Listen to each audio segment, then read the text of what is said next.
Reconciling your credit card is just as important as reconciling your bank account. It catches errors, finds fraud, and ensures your business expenses are accurately recorded. Welcome back to Guide with Samuel. Go to the accounting menu and select Reconcile. Choose your credit card account from the drop-down. Enter the ending date and statement ending balance from your credit card statement. Now, check off each transaction in QuickBooks that appears on your statement. The difference at the bottom should go to $0. If it does, click Finish Now. My crucial pro tip: reconcile before you pay the bill. The goal of reconciliation is to verify your records match the statement.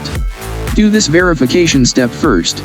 Once everything matches $0, then you can record the bill payment in QuickBooks with total confidence that the amount is correct.